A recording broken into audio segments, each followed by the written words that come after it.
நாங்க அன்னன்னைக்கு பரீட்சைக்கு படிச்சுட்டு பாஸ் பண்றவங்க.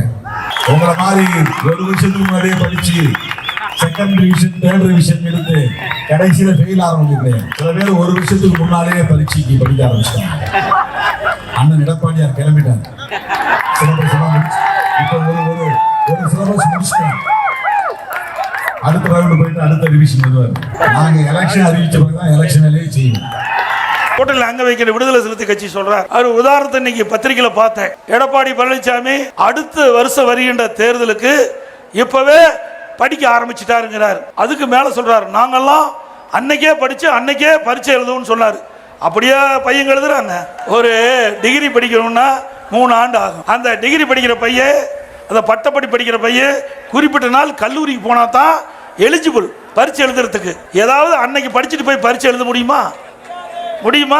அப்புறம் எதுக்கு வாத்தியார் திறந்தன அவருக்கு சொல்லி கொடுத்துட்டு இருக்காங்க. வேணுமென திட்டமிட்டு மாணவர்களையும் தவறான பாதைக்கு அழைத்து செல்லாதீர்கள். அவர் தினந்தோறும் படிச்சுட்டு இருக்கிறாங்க. தினந்தோறும் படித்தா தான் கடைசியில் முழு பரீட்சை வருகின்ற பொழுது முழுமையான தேர்வு எழுதி அதிக மதிப்பெண் பெற்று வெற்றி பெறுவாங்க. அதுபோல் அனைத்து இந்திய அண்ணா திராவிட முன்னேற்ற கழகம் தமிழ்நாட்டில் இருக்கின்ற 234 தொகுதியிலும் இன்றைக்கு எழுச்சி பயணம், சூறாவளி எழுச்சி பயணம் மேற்கொண்டு மக்களை சந்தித்து மக்களுடைய குறைகளை கேட்டு அறிந்து அதை அதிமுக ஆட்சி மலர்ந்தவுடன் நிறைவேற்றப்படும். திருமாவளவன் அவர்களே, மக்களை சந்திப்பது தவறா? மக்களை சந்திப்பது தவறா? அது அப்படித்தான் அவர் சொல்றாரு.